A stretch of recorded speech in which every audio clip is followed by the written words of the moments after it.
আসসালামু আলাইকুম রহমতুল্লাহি অবরকাতুহু।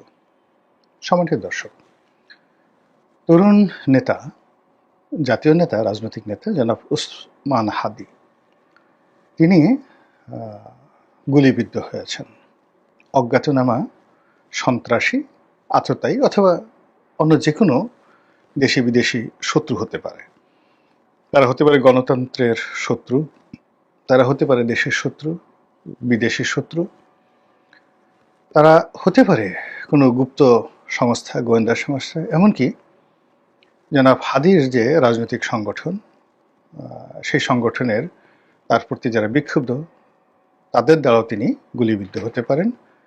এর কারণ হলো যে তার আপনজন, একান্ত আপনজন, তারা নিজেদের মুখে বলেছেন জনাব হাদির এই গুলিবিদ্ধ হওয়ার ঘটনায় তারা সবাইকে সন্দেহ করছেন, সন্দেহের বাইরে কেউ নেই।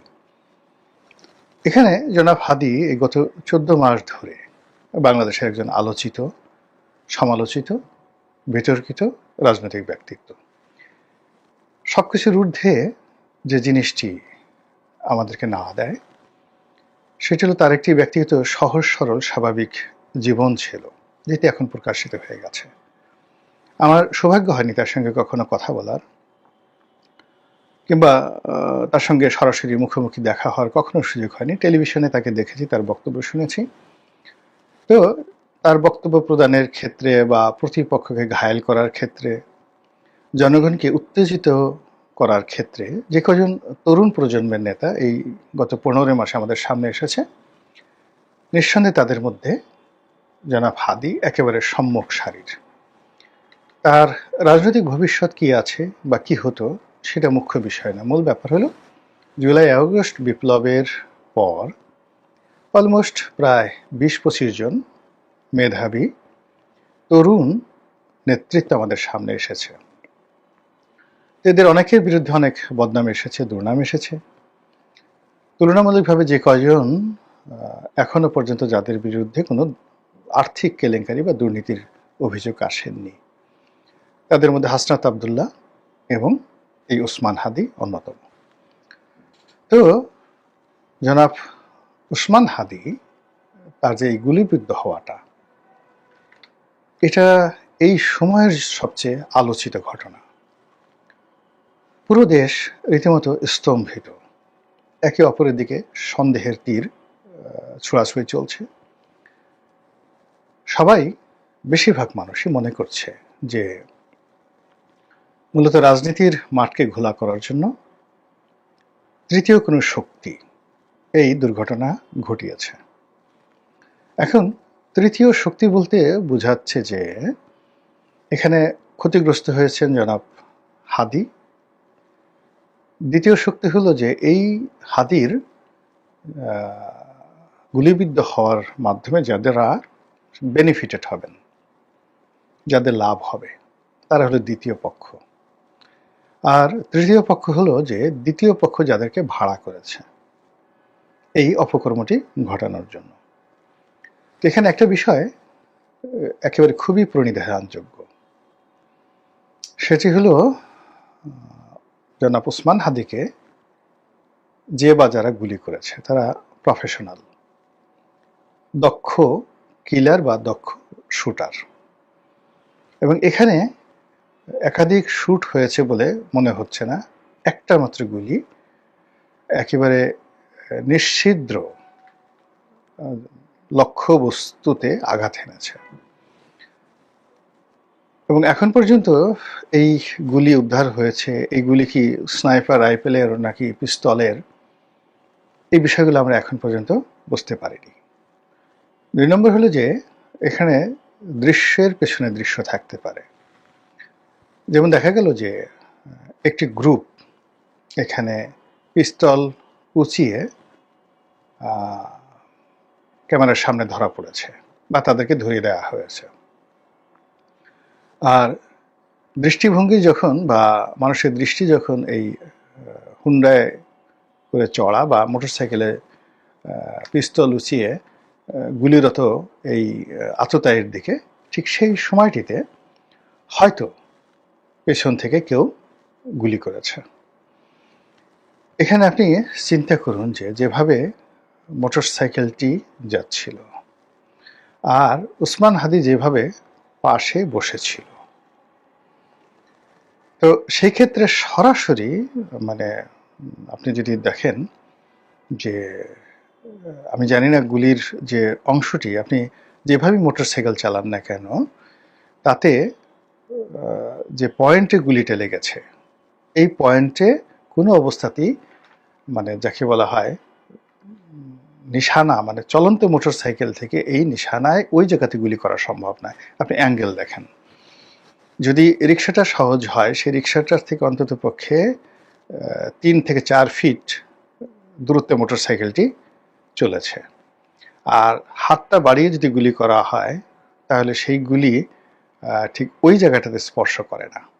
এটা আমার কমন সেন্স, আমি মিলিটারি বিশেষজ্ঞ নই, জাস্ট দৃষ্টিতে আমার সেটা মনে হয়েছে। আরেকটা হলো যে আমি একটা মিছিলে ছিলাম, সেই মিছিলে একটা এরকম গুলির ঘটনা ঘটেছিল। অর্থাৎ আমরা যখন ছাত্রলীগ করতাম তখন সেই জহুরুল হল এবং মহসিন হলের মধ্যে গোলাগুলি হচ্ছিল একদিন। আপনাদের মনে আছে যে জহুরুল হলের ভিপি বিখ্যাত ছাত্রনেতা জনাব চুন্নু, তিনি নিহত হয়েছিলেন। ওই দিন আমি একেবারে ওই মিছিলে ছিলাম, ঘটনার চাক্ষুষ সাক্ষী। আমার চোখের সামনে এই ঘটনাটা ঘটেছে। এখন আমরা সবাই মিছিলে যাচ্ছিলাম। তো যারা ছাত্রলীগের সামনের সারিতে ছিলেন, চুন্নু ভাই সহ, সব মিলিয়ে সকল ওখানে 50 জনের মতো লোক ছিল। এর মধ্যে 10 থেকে 15 জন লোক, তারা সবাই অস্ত্রধারী ছিল। জহুরুল হল থেকে বের হয়ে আমরা 20 থেকে 25 গজ মানে মেইন রোডের কাছাকাছিও যেতে পারিনি, এমন সময় হঠাৎ করে চুন্নু ভাই পড়ে গেল। তাহলে বোঝার চেষ্টা করুন, যদি গুলি সেই সামনে থেকে আসতো, তাহলে ওনারা তো মহসিন হলের দিকে আসছেন, তাহলে গুলি ওনার কপালে লাগবে, পেছন দিয়ে বের হবে। কিন্তু সমস্যা হলো যে দেখা গেল যে গুলি লাগছে পেছন দিক থেকে আর বের হয়ে গেছে কপাল দিয়ে। ইট মিনস ওই মিছিলের মধ্যেই আততায়ী ছিল। এখন সেটা ছাত্রলীগের অভ্যন্তরীণ কোন্দলে এই ঘটনা ঘটতে পারে, অথবা তাকে দুনিয়া থেকে সরিয়ে দেওয়ার জন্য হয়তো কোনো এজেন্সির, ওই সময় এরশাদ শাহের কোনো এজেন্সির লোক ওখানে একেবারে ডাইরেক্ট শুটার, নিখুঁত মানে এমনভাবে গুলি করা হয়েছে, গুলি করার পর মাথার পিছনের দিক থেকে গুলি করে 2 চোখের মধ্যে একেবারে কপাল, যেখানে আমরা রীতিমতো কপাল বলি, এই জায়গার খুলিটা উড়ে গেছে। মানে আপনি যদি মাপ দিয়ে দেখেন যে 1 ইঞ্চি এদিক ওদিক না, 2 চোখের মাঝামাঝি জায়গাতে কপালে এখানে গুলি হয়ে বড় একটা প্রায় 2.5 ইঞ্চি 3 ইঞ্চির মতো ছিদ্র করে সেখান থেকে বের হয়ে গেছে। এখন ওই সময়টাতে টেকনোলজি এরকম ছিল না বা প্রশ্ন করা এরকম ছিল না, কিন্তু বিতর্ক ছিল যে এটা মহসিন হলের ছাত্র দলের পক্ষ থেকে যে গুলি করা হচ্ছিল, সেই গুলিতে যদি হতো তাহলে ওইভাবে মরতেন না তিনি। আর এখানে যেটা মনে হলো, তাতে মনে হলো যে একেবারে পিছনে ঠিক 3 ইঞ্চি 4 ইঞ্চি দূর থেকে এই গুলি করা হয়েছে। এবং অবাক করার ব্যাপার হলো যে আমরা যারা ওই মিছিলে ছিলাম, যখন গোলাগুলি শুরু হলো আমরা কিন্তু সবাই ওখানে বসে পড়লাম, এবং টোটাল ঘটনাটা ঘটেছিল 30 সেকেন্ডের মধ্যে। এবং এটা যেহেতু আমরা কোনো কল্পনাই করতে পারিনি, ফলে এই 30 সেকেন্ডের মধ্যে গুলিকে সামনে থেকে এলো না পেছন থেকে এলো, ওটা আমাদের কারোর চোখে পড়েনি কে গুলি করলো। তো এখানে হাদির ক্ষেত্রে এই যে ঘটনাটা ঘটেছে, এখানে আমার সেই অভিজ্ঞতা দিয়ে মনে হয় খুব কাছে থেকে গুলি করা হয়েছে, টার্গেট কিলিং করা হয়েছে। এবং আমরা যেভাবে মোটরসাইকেলের ঘটনা দেখছি, এখান থেকে আসলে এইভাবে গুলি করে এত নিখুঁতভাবে মস্তক ভেদ করা সম্ভব নয়, অসম্ভব একটা বিষয়। তো যাই হোক, এটা নিয়ে তদন্ত চলছে, তদন্তে কি হবে না হবে সেটা পরের ব্যাপার। খুনি দেখে গ্রেপ্তার করার জন্য 50 লাখ টাকা পুরস্কার ঘোষণা করা হয়েছে, এবং সেই খুনের যাকে বলা হয় সুষ্ঠু তদন্তের জন্য সরকারের বিরুদ্ধে সকল ছাত্র সংগঠন, বিশেষ করে জুলাই আগস্ট বিপ্লবের যারা পক্ষীয় লোক, তারা প্রাণান্ত চেষ্টা করছে। রাজনৈতিক দলগুলো পরস্পর কাদা ছোড়াছুড়ি করছে, তরুণরা তাদের আবেগ দেখাচ্ছে। এবং ডক্টর মোহাম্মদ ইউনূস তিনি নিজের মুখে বলেছেন যে জনাব হাদির এই যে গুলিবিদ্ধ হওয়া, এটা নির্বাচন বানচাল হওয়ার চক্রান্ত। এখন পর্যন্ত আমরা সেটা, আমি এই ভিডিওটা করছি শনিবার দিন, আর জনাব হাদি গতকাল অর্থাৎ শুক্রবার দিন তিনি গুলিবিদ্ধ হয়েছেন। তো আজকে শনিবার পর্যন্ত যে খবরাখবর তাতে সারা বাংলাদেশের কোথাও নির্বাচন বিঘ্নিত হতে পারে, নির্বাচনের ট্রেন্ড থেমে গিয়েছে, এরকম কোনো ঘটনা নেই। তিনি এভার কেয়ার হাসপাতালে চিকিৎসারত অবস্থায় আছেন। তার স্বাস্থ্য নিয়ে হাসপাতালের কর্তৃপক্ষ বিবৃতি দিচ্ছেন। আর ওখানে বেগম জিয়া যেহেতু আছেন এসএসএফের কঠোর প্রভাব, ফলে ওটা নিয়ে আপাতত ধীরে ধীরে মানুষের যে আবেগ উচ্ছ্বাস, সেই হাসপাতাল কেন্দ্রিক আবেগ উচ্ছ্বাস যেটা ঢাকা মেডিকেলে থাকলে হতো, এটা এখন এভার কেয়ার কেন্দ্রিক হবে না। কিন্তু যেটা হবে সেটা হলো যে এই ঘটনা নিয়ে পানি ঘোলা করার চেষ্টা করা হবে, প্রচুর পানি ঘোলা করার চেষ্টা করা হবে। কিন্তু আমার কাছে যেটা মনে হচ্ছে যে নির্বাচন নিয়ে এখন মানুষের যে আশা আকাঙ্ক্ষা কিংবা দেশের যে চলমান অর্থনৈতিক সমস্যাগুলো রয়েছে সেগুলো, আন্তর্জাতিক যে সমস্যাগুলো রয়েছে, এবং there are many unseen events awaiting, অপেক্ষা করছে অনেক অদৃশ্য, যাকে বলা হয় বালা মুসিবত। তো সেইগুলো প্রতিদিনই আমাদের যে দেশের রাজনীতি, অর্থনীতি সব মিলিয়ে এটাকে একটা অস্থির অবস্থার মধ্যে ফেলে দিয়েছে।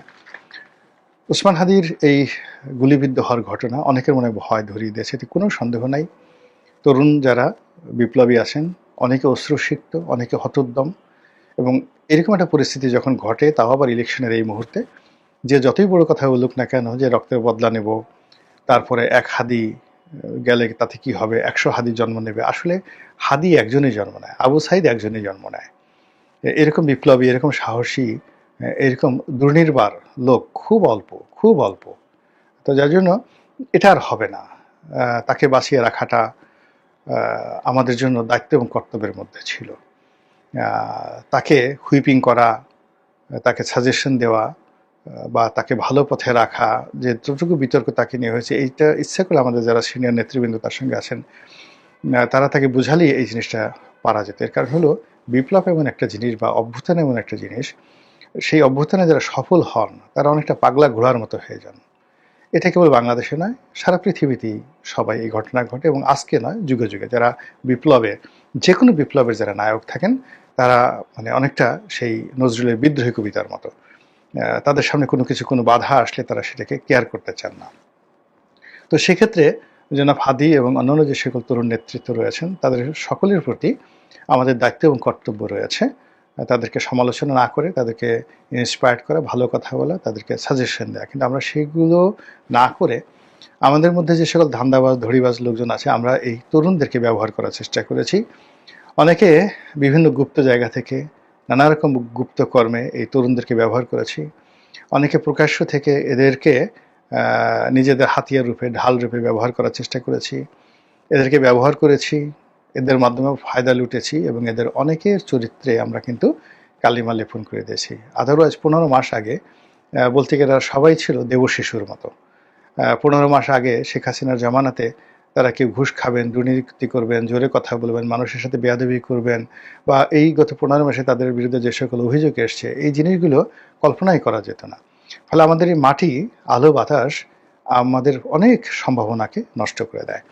তো হাদির জীবনে যে দুর্ঘটনাটা ঘটেছে, আল্লাহ রাব্বুল আলামিন তাকে সেবা দান করুন, তিনি ফিরে আসুন, এবং তার যে সকল সহযোদ্ধা যারা আছেন তারা নিরাপদ থাকুন আমাদের এই দেশে, সুস্থ থাকুন, নিরাপদ থাকুন, এবং বিপ্লবের বিমূর্ত প্রতীক হিসাবে ইতিহাস না হয়ে জীবন্ত কিংবদন্তি হয়ে আমাদের মাঝে তারা প্রেরণা দানকারী রূপে থাকুন। রাজনীতির জটিলতা, কুটিলতা, সমাজের পাপ এবং পঙ্কিলতা যেন তাদেরকে স্পর্শ না করে, এই দোয়া সকলের প্রতি, বিপ্লবের সকল বীর সেনানীর প্রতি। আসসালামু আলাইকুম রহমতুল্লাহি ওয়া বারাকাতুহু।